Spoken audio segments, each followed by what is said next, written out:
আমি বিএনপিকেও যখন ছেড়ে দিয়েছিলাম, আওয়ামী লীগে আমি যাইনি। অনেকে মনে করতো তখন এই বুঝে আওয়ামী লীগে চলে যাবে এই আত্মীয়। এবং যখন ফারুক সাহেব মারা গিয়েছিল অনেকে মনে করেছিল আমি গুলশানে নির্বাচন করব, সেখানে আমি হিরো আলমকেও সাপোর্ট করেছি। সো তাও আমি যাইনি।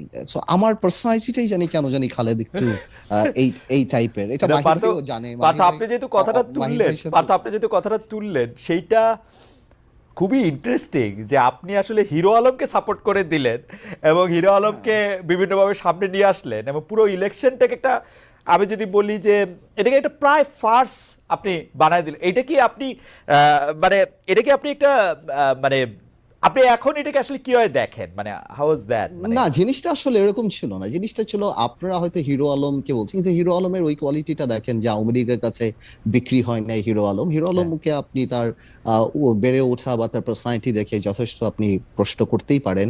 কিন্তু কিছু কিছু জায়গায় আমি যখন দেখেছি যে আওয়ামী লীগের কোটি টাকার কাছেও বিক্রি হয় না, বা সাহসের সাথে যেভাবে ফেস করেছে, বাংলাদেশের অনেক স্ট্যাবলিশ রাজনীতিবিদদের চেয়েও তাকে আমার আমার ওই জায়গাটা আমাকে অনেক টাচ করেছে।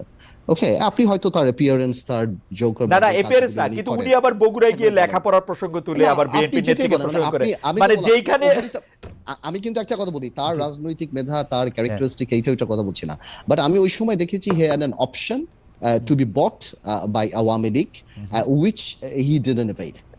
সে ওইটা করে নাই। তো ওই জায়গাটার কথা বলছি। ওনার পার্সোনালিটির কোনো ফ্যান আমি না, বা আমি ওইটা বলছি না ও পরে কি করছে, এর নামে মামলা, ওইটা ওইটা ওর, ওইটা ওনার পার্সোনালিটি।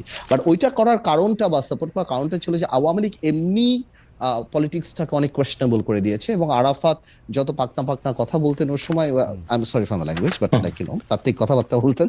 তো আমি চিন্তা করছিলাম যে উনি ভোট চুরি করে এমনি এমনি চলে যাবে, তো রাদার এখানে একটু এনজয়মেন্ট বা একটু এন্টারটেইনিং কিছু যদি হয়, এবং এবং কেমন ছিল তাহলে এটা, এবং এটা কেমন ছিল আমি ফাইনালি না, গিয়া? তো তো হিরো আলম তো একদম জাতিসংঘে চলে গিয়েছিল।